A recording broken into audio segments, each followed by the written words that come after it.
ইরানকে মারতে এসে অনাহারে মার্কিন সেনা জওয়ান। বিলাসিতার পেন্টাগন প্রধানের রণতরীতে খাবার নেই, পানি নেই, এমনকি হাজার হাজার সেনার কাপড় ধোয়ার সাবানও নেই। যন্ত্রণায় মাঝসাগরে ঝাঁপ দিচ্ছে মার্কিন সেনারা। যুক্তরাষ্ট্রের বিমানবাহী রণতরী ইউএসএস আব্রাহাম লিঙ্কন একটানা 250 দিন বন্দি 4,500 মার্কিন সেনা। একবেলায় দেওয়া হচ্ছে মাত্র আধা কাপ ভাত আর 2 টুকরো পাউরুটি।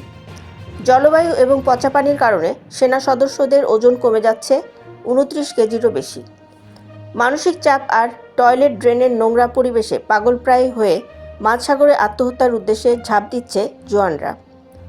মার্কিন সিনেটে খবর আসতেই ট্রাম্প সরকারের ওপর আছড়ে পড়েছে ডেমোক্র্যাটদের ক্ষোভ। পরিস্থিতি সামাল দিতে তড়িঘড়ি করে রণতরীটি দেশে ফিরিয়ে নেওয়ার সিদ্ধান্ত নিচ্ছে পেন্টাগন। আমেরিকার রণতরীর এই ভয়ঙ্কর অনাহার এবং সেনা বিশৃঙ্খলার সম্পূর্ণ ভিডিও দেখতে নিচের লিঙ্কে ক্লিক করে মূল ভিডিওটি দেখে নিন এবং আমাদের বিডি হট নিউজ পরিবারের সাথেই থাকুন। চ্যানেলটি সাবস্ক্রাইব করতে ভুলবেন না। ধন্যবাদ।